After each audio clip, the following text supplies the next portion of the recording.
ഓം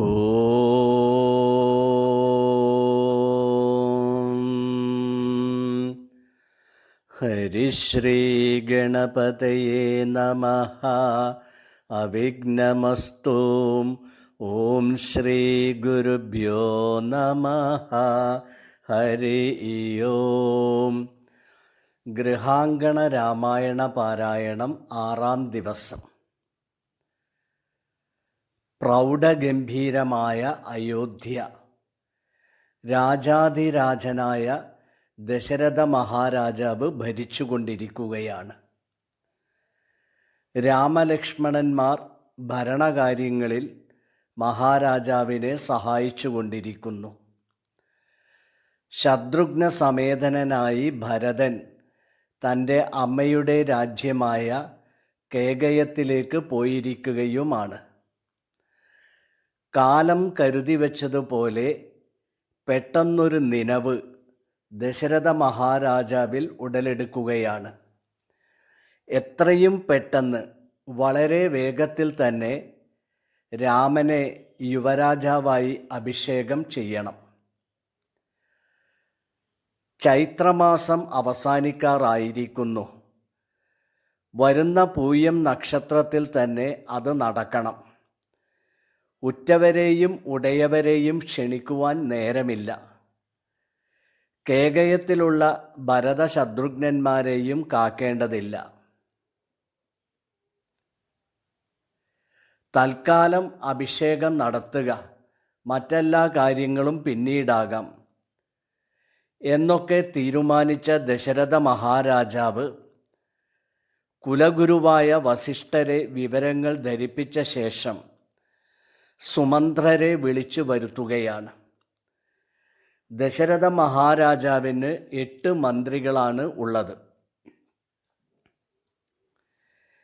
ജയന്തൻ, ദൃഷ്ടി, വിജയൻ, അസിദ്ധാർത്ഥൻ, അർത്ഥസാധകൻ, അശോകൻ, മന്ത്രപാലൻ, സുമന്ത്രർ. സുമന്ത്രർ ദശരഥൻ്റെ പ്രധാനമന്ത്രിയും സന്തത സഹചാരിയും പ്രധാന സാരഥിയും വലം കയ്യുമാണ്. സുമന്ത്രർ ഇല്ലാതെ ദശരഥൻ ഇല്ല എന്ന് പറയുന്നതാവും ശരി. വസിഷ്ഠരുടെ നിർദ്ദേശപ്രകാരം അഭിഷേകത്തിനുള്ള ഒരുക്കങ്ങൾ സുമന്ത്രർ നേരിട്ട് ഏറ്റെടുത്തിരിക്കുകയാണ്.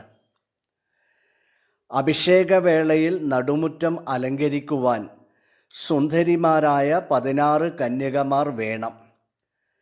അണിയിച്ചൊരുക്കിയ കൊമ്പനാനകൾ വേണം. ഐരാവതകുലജാതനായ നാൽക്കൊമ്പനെ അണിയിച്ചൊരുക്കി നിർത്തണം. ദിവ്യരത്നങ്ങൾ പതിച്ച 1000 സ്വർണ്ണ കുംഭങ്ങൾ വേണം. 1000 കുംഭങ്ങളുടെയും വായ മൂടിവെക്കാൻ ചന്ദനമരത്തിൻ്റെ ഇലകൾ കൊണ്ടുവരണം. പുതിയ പുലിത്തോൽ 3 കരുതി വെക്കണം. രത്നങ്ങൾ പതിച്ച സ്വർണ്ണക്കുട വേണം. മുത്തുമാലകൾ, രത്നമാലകൾ എന്നിവ നിരവധി വേണം. അഭിഷേകാർത്ഥം എത്തിച്ചേരുന്ന മുനിമാരെ സഭാമണ്ഡപത്തിൻ്റെ സമീപം തന്നെ ഉപവിഷ്ടരാക്കണം. ആവശ്യമായ ദർഭ ശേഖരിക്കണം. നർത്തകിമാരെയും ഗായകന്മാരെയും മറ്റ് സംഗീതജ്ഞന്മാരെയും തയ്യാറാക്കി നിർത്തണം. വിശിഷ്ടമായ വസ്ത്രാലങ്കാരത്തോടെ 4 അംഗപ്പടയെ ഒരുക്കി നിർത്തണം. ക്ഷേത്രങ്ങളിൽ പ്രത്യേക പൂജകൾ ഏർപ്പാടാക്കണം. നാട് മുഴുവൻ ദീപാലങ്കാരങ്ങൾ നടത്തി അയോധ്യയെ പ്രകാശമാനമാക്കണം.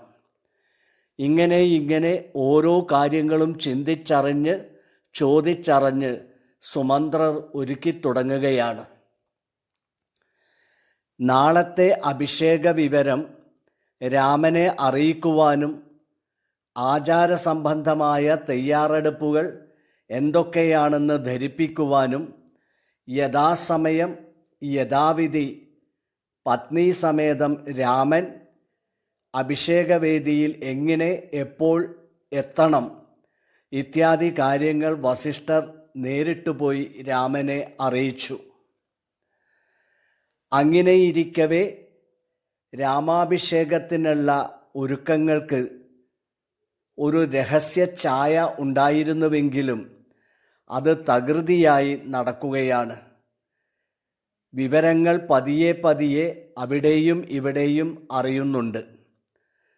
ദശരഥൻ്റെ ഒരു പരിചാരകൻ ഈ സന്തോഷവാർത്ത കൗസല്യാദേവിയെയും സുമിത്രാദേവിയെയും അറിയിക്കുകയാണ്. സന്തോഷാധിക്യത്താൽ അവർ ആ പരിചാരകന് സ്വർണമാലകളാണ് സമ്മാനമായി നൽകുന്നത്.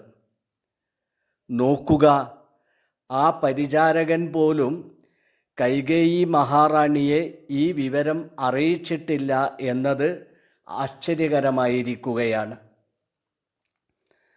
മാത്രവുമല്ല, ഈ വിവരമറിഞ്ഞ കൗസല്യ എല്ലാം ശുഭമായി തീരുവാൻ ദുർഗാദേവിയെ പ്രാർത്ഥിക്കുന്ന വരികളും ശ്രദ്ധേയമാണ്.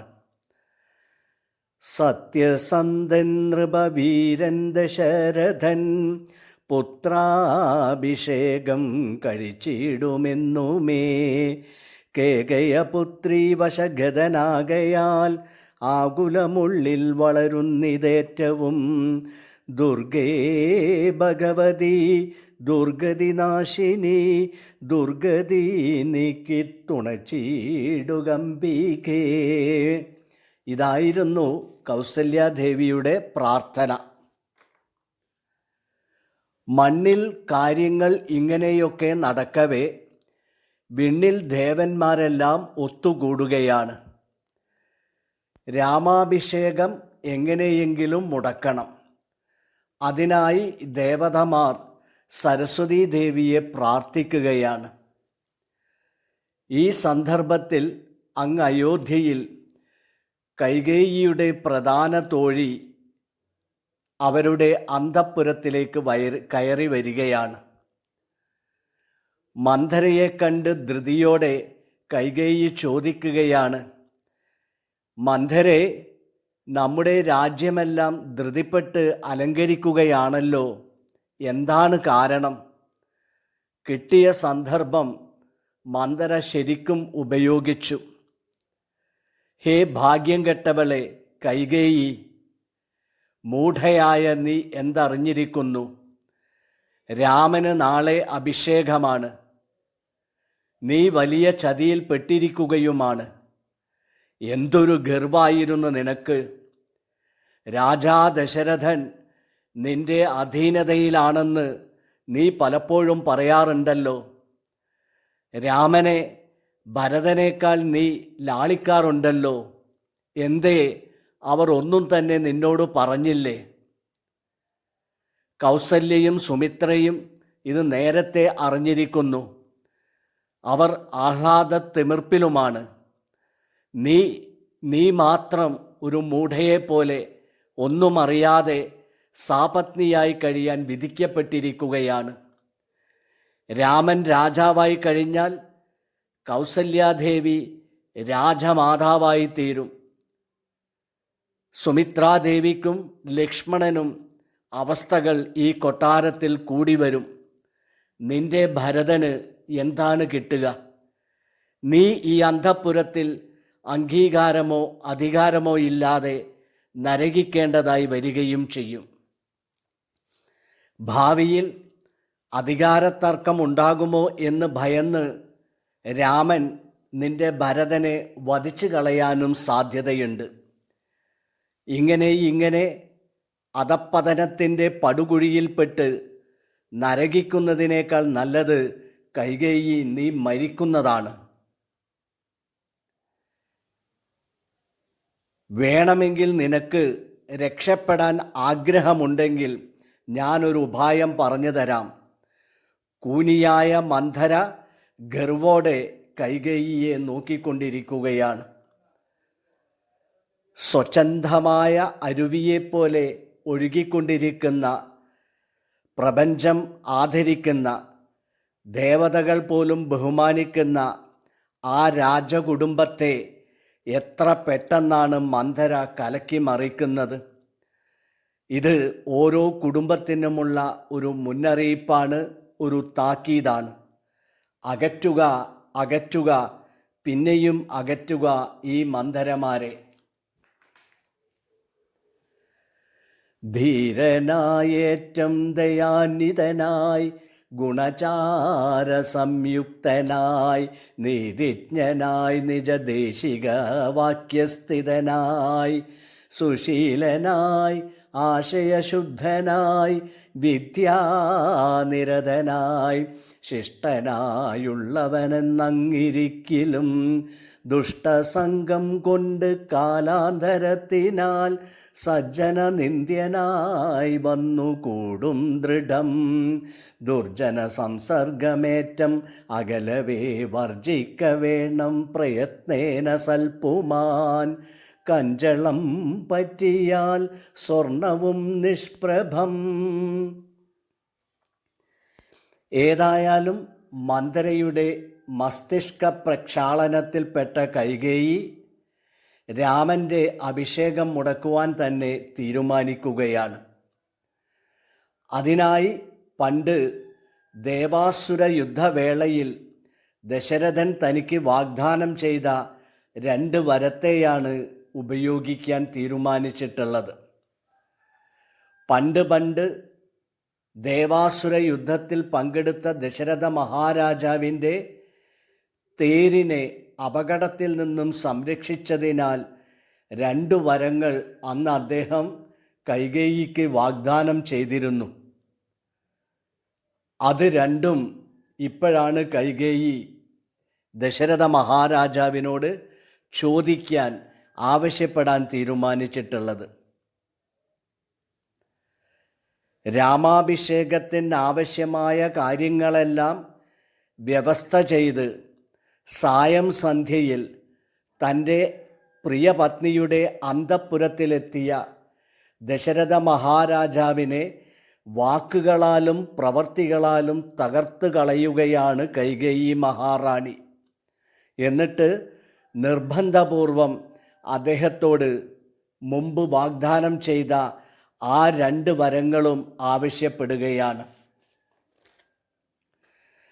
എങ്കിലോ പണ്ട് സുരാസുരയോധനെ സങ്കടം തീർത്തു രക്ഷിച്ചേൻ ഭവാനെ ഞാൻ സന്തുഷ്ടചിത്തനായെന്ന് ഭവാൻ മമ ചിന്തിച്ചു 2 വരങ്ങൾ നൽകിയില്ലയോ വേണ്ടുന്ന നാളപേക്ഷിക്കുന്നതുണ്ടെന്ന് വേണ്ടും വരങ്ങൾ തരികെന്നു ചൊല്ലി ഞാൻ വച്ചിരിക്കുന്നു ഭവാങ്കലത് 2 മിച്ചയുണ്ടിന്ന് വാങ്ങിയിടുവാൻ ഭൂപതേ എന്നതിലൊന്നു രാജ്യാഭിഷേകം ഭവാൻ ഇന്നു ഭരതനു ചെയ്യണമെന്നതും പിന്നെ മറ്റേത് രാമൻ വനവാസത്തിന് ഇന്നു തന്നെ ഗമിക്കണമെന്നുള്ളതും ഭൂപതി വീരൻ ജടാവൽക്കലം പൂണ്ട് താപസവേഷം ധരിച്ചു വനാന്തരെ കാലം 14 വത്സരം വാഴണം മൂലബലങ്ങൾ ഭുജിച്ചു മഹീപതേ ഭൂമി പാലിപ്പാൻ ഭരതനെയാക്കണം രാമനുഷസ്സി വനത്തിന് പോകണം എന്നിവ 2 വരങ്ങൾ നൽകിയിലിന്ന് മരണമെനിക്കില്ല നിർണയം. ഇതാണ് കൈകേയിയുടെ വാക്കുകളായി പറയപ്പെടുന്നത്. അല്ലയോ മഹാരാജാവേ, ഇന്ന് അങ്ങ് ഭരതനെ, എൻ്റെ മകനെ യുവരാജാവായി വാഴിക്കണം. പിന്നെ രാമൻ വനവാസത്തിന് 14 വർഷം വനവാസത്തിന് പോവുകയും വേണം. പ്രിയതമമാരിൽ പ്രിയതമയായി താൻ കരുതിയിരുന്ന, മറ്റാരേക്കാളും താൻ പ്രണയിച്ചിരുന്ന പ്രിയപ്പെട്ടവളായ കൈകേയി നിർണായക ഘട്ടത്തിൽ തന്നെ ധിക്കരിക്കുകയും വാഗ്ദാന ലംഘനത്തിന് നിർബന്ധിക്കുകയും ചെയ്തപ്പോൾ ലോകൈക വീരനായ ആ സൂര്യവംശ നായകൻ തകർന്ന് തരിപ്പണമായി. എഴുന്നേൽക്കാൻ പോലും സാധിക്കാതെ ഒരു ഉന്മാദനെ പോലെ കൈകേയിയുടെ അന്തഃപുരത്തിൽ വെറും നിലത്ത് കിടന്ന് പിച്ചും പേയും പറഞ്ഞുകൊണ്ടിരിക്കവേ അയോധ്യാവാസികൾ ആഭാലവൃദ്ധം പാട്ടും ആട്ടവും കൂത്തുമായി നഗരത്തെ ആനന്ദത്തിൽ ആറാടിക്കുകയാണ്. അയോധ്യാവാസികൾ നൃത്തവും പാട്ടുമായി കഴിയുകയാണ്. ഈ ആകാംക്ഷാഭരിതമായ ഈ അന്തരീക്ഷം അയോധ്യാവാസികളുടെ രാജ്യസ്നേഹത്തിനും രാജ്യഭക്തിക്കും വിശിഷ്യ രാമഭദ്രനോടുള്ള നിഷ്കാമമായ സ്നേഹത്തിനും ആദരവിനും അത്യന്തം ശ്രേഷ്ഠമായ ഉദാഹരണമാണ്. നമ്രശിരസ്കരായി ഏവരും അയോധ്യ നിവാസികളെ ആ സമയത്ത് നോക്കിക്കാണുകയാണ് എന്ന് പറഞ്ഞുകൊണ്ട് ഇന്നത്തെ ഈ പാരായണം ഇവിടെ സമാപിക്കുകയാണ്. എല്ലാവർക്കും നമസ്കാരം.